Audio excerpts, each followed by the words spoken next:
The Shadows of Pendleton Manor. Eliza's boots made a soft crunching sound as she trekked the muddy path leading to Pendleton Manor.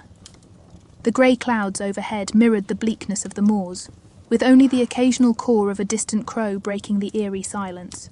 Her partner, Thomas, walked beside her, frequently casting uneasy glances at the looming structure of the manor, which stood as a sentinel of the past, bearing witness to centuries of secrets.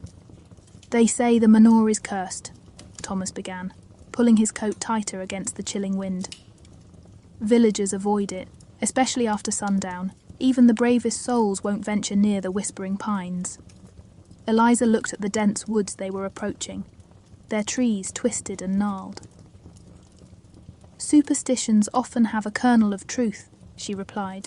"Our task is to separate myth from reality." Upon reaching the estate's entrance, the pair were greeted by the massive wrought-iron gates of Pendleton Manor, adorned with the Pendleton family crest, a serpent entwined around a dagger. As Eliza reached out to push the gates open, she felt a cold breeze, causing the trees to rustle as if whispering a warning. The interior of the manor was as grand as it was decaying. Dust-covered chandeliers, portraits of stern-looking ancestors, and long hallways filled with shadows. As they walked deeper into the manor, the weight of its history pressed down on them. Suddenly, from a grand staircase, a figure descended. Lord Arthur Pendleton, in a perfectly tailored suit, greeted them with a smile that didn't quite reach his eyes. "Detective Eliza, Mr. Thomas, welcome to my ancestral home," he said, his voice dripping with honeyed charm. "I trust you had no trouble finding your way." Eliza, unswayed by his charisma, replied, "The path to the truth is rarely obscured, Lord Pendleton. We're here about the disappearances." Lord Pendleton's expression darkened momentarily before he regained his composure. "Ah yes, village tales. I hope you don't believe in ghost stories, Detective." Thomas intervened, trying to diffuse the tension. "We're only here for facts, my lord. If you have nothing to hide, you have nothing to fear." Lord Pendleton nodded, leading them to a study filled with books and artifacts. "Very well, let's discuss these incidents." As they settled into the room, Eliza's sharp eyes caught a glimpse of an old letter on Lord Pendleton's desk. The seal was broken, but the contents hidden. She made a mental note. This was just the beginning, and every detail mattered. Outside, the wind howled, carrying with it the faintest hint of whispers, as the whispering pines seemed to watch and wait. In the dimly lit study, a fire crackled, casting flickering shadows on the walls. Lord Pendleton poured himself a drink, the amber liquid reflecting the flames as he took a sip. Thomas, always the practical one, wasted no time. 3 people have gone missing in the past month, all last seen near this estate. What can you tell us?" Lord Pendleton sighed, swirling his glass. "The moors have always been treacherous. People wander, get lost. But to suggest that it has something to do with my manor is absurd." Eliza leaned forward, her eyes fixed on the old letter she'd noticed earlier. "It's not the moors the villagers are afraid of. It's the whispering pines, and the tales that emerge from there." Lord Pendleton's eyes darted towards the dense woods visible from the window. "Old wives' tales, stories to keep children in check." She decided to push further. "And the letter? It seems quite old. Does it have anything to do with the missing villagers?" A flash of annoyance crossed his face. "That letter is a private family matter, Detective. It has nothing to do with your investigation." Before Eliza could press on, a sudden gust of wind blew open the windows, extinguishing the candles. The room plunged into darkness. Thomas quickly relit them, but the mood had shifted palpably. Seeking to lighten the atmosphere, Lord Pendleton offered them a tour. Perhaps seeing the estate will put to rest any unfounded suspicions. They walked through opulent rooms filled with artifacts from around the world. However, as they moved from room to room, the atmosphere grew heavier, the past seemingly echoing in the silence. In a grand ballroom, Eliza noticed a portrait of a beautiful young woman, her eyes filled with sadness. "Who's this?" she inquired. Lord Pendleton hesitated before answering. "My great-great-grandmother, Lady Isabella. She vanished without a trace. much like the villagers you're searching for. Thomas looked intrigued. Another victim of the Moors? Pendleton's gaze lingered on the portrait. Some say she ran away with a lover. Others believe she was taken by the spirits of the Whispering Pines as retribution for a forbidden love. The tale sounded eerily similar to the snippets from the old letters Eliza had glanced at earlier. She decided to dig deeper. Do any records of her disappearance remain? Lord Pendleton hesitated, then said, "There's an old family diary, but it's been missing for years." As they concluded the tour, the manor seemed even more enigmatic than before. As Eliza and Thomas prepared to leave, she noticed a familiar figure observing them from the edge of the woods, Old Man Jenkins, a village elder, his face etched with concern. Promising Lord Pendleton they'd return, Eliza felt a pull towards the mysteries the manor held. The Whispering Pines, Lady Isabella's portrait, the letter, and now the diary, all pieces of a puzzle she was determined to solve. As Eliza and Thomas approached the edge of the Whispering Pines, the frail figure of Old Man Jenkins emerged from the tree line, his gaze uneasy and filled with a mix of warning and curiosity. He looked at Eliza, his cloudy eyes assessing her.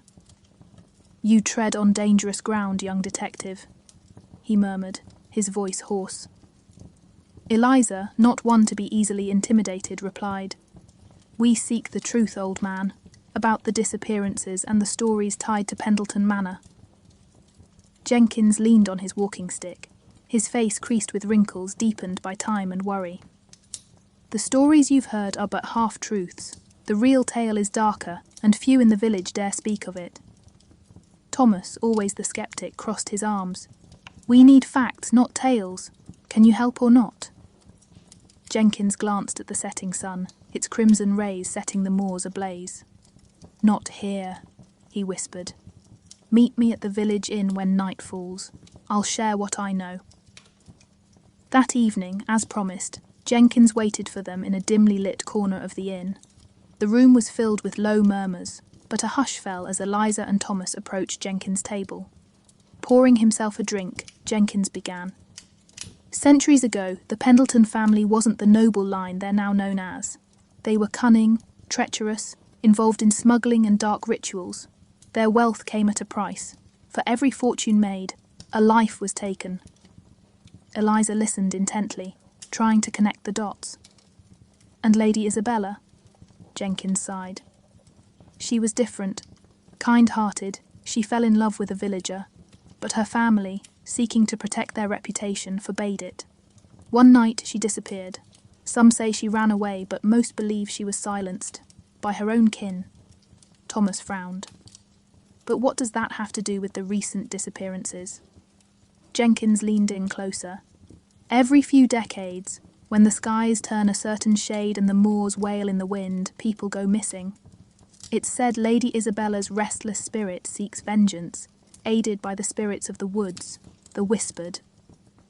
Eliza, piecing together the information, responded, "The diary Lord Pendleton mentioned. If we can find it, maybe we can put an end to this." Jenkins nodded. "It's believed to be hidden in the manor, protected by riddles and traps. But be cautious. The manor doesn't give up its secrets easily." As the night deepened, Eliza felt the weight of the stories pressing down on her. The line between myth and reality was blurring, and as they left the inn, the soft, eerie whispers of the Whispering Pines seemed more real than ever before. The next morning was cloaked in an unnatural fog, with Pendleton Manor barely visible in the distance. Eliza and Thomas, with determination burning in their eyes, made their way back to the looming estate. Armed with the knowledge Old Man Jenkins had given them, they sought entry to the manor's hidden vaults, believed to hold the coveted diary. Eliza recalled Lord Pendleton's study and the mysterious letter she'd noticed. Perhaps it held the first clue. As they entered the study, Thomas began examining the numerous bookshelves, pulling and prodding in hopes of triggering a hidden passage. Eliza, however, was drawn to a massive portrait of the manor hanging above the fireplace. She noticed peculiar markings on the painting, symbols that appeared to be part of a larger pattern. "Thomas," she whispered, Look at this." Together they deciphered the symbols, which led them to a sequence of books on one of the shelves. Pulling them in the right order, a soft click echoed through the room, and a section of the bookshelf swung open, revealing a dimly lit corridor.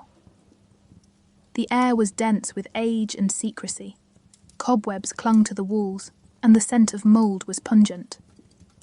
As they ventured deeper, they encountered a series of doors, each adorned with a riddle.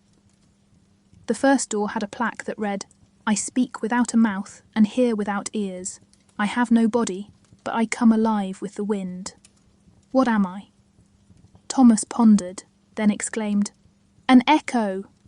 Eliza turned the door's handle, and it creaked open, leading them to another chamber with yet another door and riddle. This riddle read, "The more you take away, the larger I become. What am I?" Eliza thought for a moment and then responded, "A hole." As she spoke, the door swung open. The final chamber they entered was grander than the rest, with a pedestal at its centre, holding an ornate leather-bound diary, the very diary they sought. However, their moment of triumph was short-lived as the room suddenly began to shift. Walls started moving closer and the exit sealed shut. Eliza quickly flipped through the diary, hoping to find a way out. In hurried writing, she found a passage that mentioned a final test for those who sought the diary's truths. It spoke of a sacrifice of pride and a recognition of the manor's dark history. Thomas, ever the pragmatist, realised they needed to admit the sins of Pendleton Manor and show genuine remorse. Together, they recited the tragic tales of Lady Isabella and the countless others wronged by the Pendletons. As they finished, the room stilled, the walls retreated and the exit reopened. The manor, it seemed, had accepted their tribute. Holding the diary tightly, Eliza and Thomas hurriedly made their way out of the labyrinthine passages, the weight of the manor's grim history echoing in their ears. They had a piece of the puzzle, but more challenges awaited. The diary held answers, but also more questions about the dark lineage of Pendleton Manor and its ties to the present day. With the diary in their possession, Eliza and Thomas sought refuge in a secluded part of the village to delve into its contents. The pages, yellowed with age, contained handwritten entries spanning decades. But what caught Eliza's attention was a recurring symbol, a serpent entwined around a dagger, the Pendleton family crest. One particular entry, penned by Lady Isabella herself, detailed her forbidden love affair with a village boy named Elias. It spoke of their secret meetings in the Whispering Pines, where they would exchange love letters and dream of a life away from the prying eyes of society. However, the most startling revelation was a series of incantations and rituals. The Pendleton family, it seemed, practiced dark arts to maintain their wealth and status. Lady Isabella wrote about her discovery of these rituals and her horror upon realising that these sacrifices included human lives. The last entry, dated just days before her disappearance, was frantic and rushed. Isabella mentioned a plan to confront her family and put an end to the rituals. The entry ended abruptly, with smudged ink suggesting a struggle. Eliza and Thomas exchanged grave looks. The implications were clear. Lady Isabella was likely caught and met a sinister end, but the connection between the ancient rituals and the modern disappearances was still elusive. Late into the night, Eliza stumbled upon another crucial entry, a counterspell that could reverse the dark magic and release trapped souls. However, it required the presence of a Pendleton family member. The duo decided to confront Lord Pendleton. Armed with the knowledge from the diary, they headed back to the manor. On their way, the moors seemed eerily silent, the usual whispers of the Whispering Pines almost inaudible. Inside, they found Lord Pendleton in the same study, a look of surprise and then resignation crossing his face. "I see you've uncovered our family's dark history," he said calmly. Eliza was firm. "The rituals, the sacrifices, it has to end, Lord Pendleton. And you need to help us." Lord Pendleton sighed. "It's a curse that's plagued our family for generations. I tried to distance myself from it, but the past always catches up." Thomas intervened.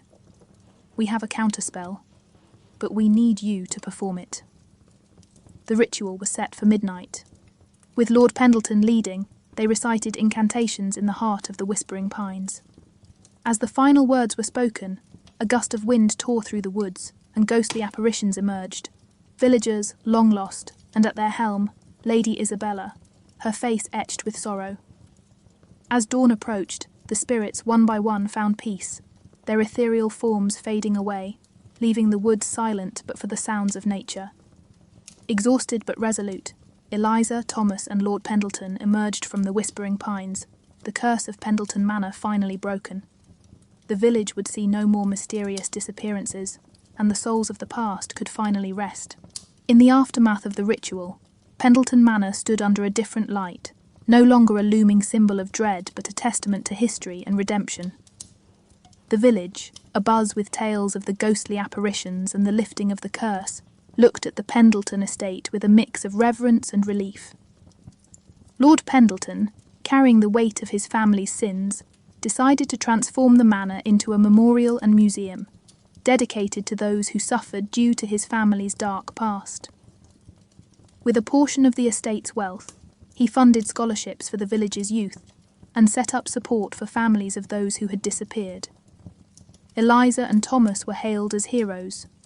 However, they remained humble, understanding that their role was merely to bring hidden truths to light. The real heroes were those like Lady Isabella, who fought against the darkness from within.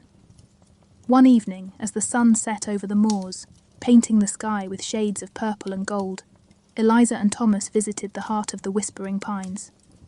There, they found a newly erected stone monument dedicated to Lady Isabella and the countless others lost over the centuries.